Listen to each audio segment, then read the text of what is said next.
1 year into President Obama's presidency, and a new poll shows that half of Americans would vote against the president if the 2012 elections were held today.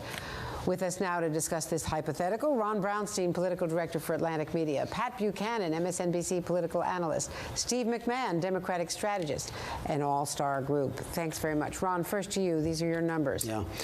Well, we do a quarterly poll, All-State National Journal Heartland Monitor, focusing on the economy, and this is a very tough poll for the president and really for everybody else. I mean, it is a season of discontent in American life. Every major institution is, I think, staggering in the public's esteem now. People feel as though they are adrift in very difficult economic waters, and no one is doing very much to help them. They are paddling alone, as I have written. And so for the president, a very clear decline in his approval rating from 61% in our first poll last spring down to 47% now. An energized conservative base against him, and a middle that still is open to the possibility that his approach may work, but don't see signs of it yet. Steve McMahon, we're looking at numbers where the approval rating is down now to 47% in this poll. Disapproval rating up to 45%. This from 61 favorable, 28 negative just last April.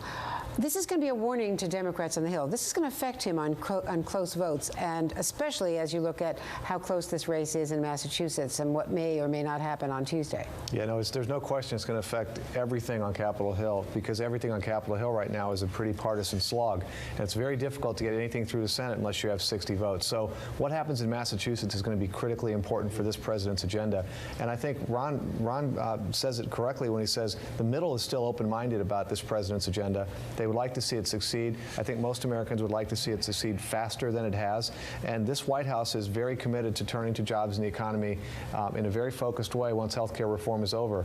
But health care reform may not be over if they don't get a win in Massachusetts on Tuesday. And Chuck Todd maybe over in a different way. Yeah. No. The House is then going to just have to decide whether it wants to accept the Senate bill, which is hard, let me just share some breaking news with you, because Chuck Todd, our political director, White House correspondent, and co-anchor of the Daily Rundown, is just confirming that we're expecting Robert Gibbs to confirm the president will go to Massachusetts. This is not the plan, but it's what apparently Rahm Emanuel, Pat Buchanan, was pushing for him to go to Massachusetts, even though it is a tough balancing act here. Do you want to go and campaign for someone who may end up losing if you don't save her? The blowback comes right back, washing over the president. You got to go for this reason. Healthcare is dead. Cap and trade are dead. If this Scott Brown wins this thing, he surged ahead in one poll by 4 points. The question up in Massachusetts is the Democratic Army is 3 times the size of the Republican. However, has that army been in battle in the last 20 years? Let me show you a hollow army? Let me show you the leader of the Democratic Army. This is a new ad from Vicki Kennedy. Let's watch. Yep. Tuesday's election is to fill the term my husband didn't have a chance to complete. But it's not the Kennedy seat, it's the people's seat. The mother struggling to make ends meet, the father trying to find a job. My husband fought for them, and so does Martha Coakley. First to you, Pat, and then all of you, the impact of Vicki Kennedy. You've got Bill Clinton up there today. The president's now going. Can they save Martha Coakley despite herself? Yeah, I think they can. It's certainly possible. They have to energize that Democratic base. But I'll tell you, if this fellow wins, you can raise the DEFCON in Washington, D.C. for the Democratic Party. They are in terrible trouble. What Brown's got going for him is fire, energy, passion, excitement.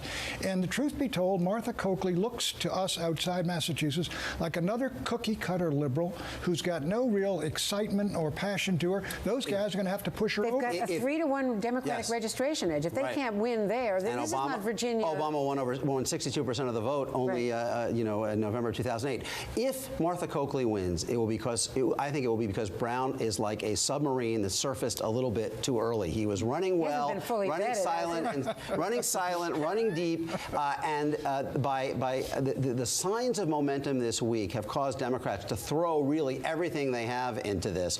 You have the Clinton visit today. Now you say you're going to have Obama. We have Vicki Kennedy on television, and you have Democrats trying to make the argument that this is generic, not personal. The threat is to the Democratic Party, not so much to Martha Coakley's ambitions. Thanks to all of you, Ron Brownstein, Steve McMahon, Patrick J. Buchanan.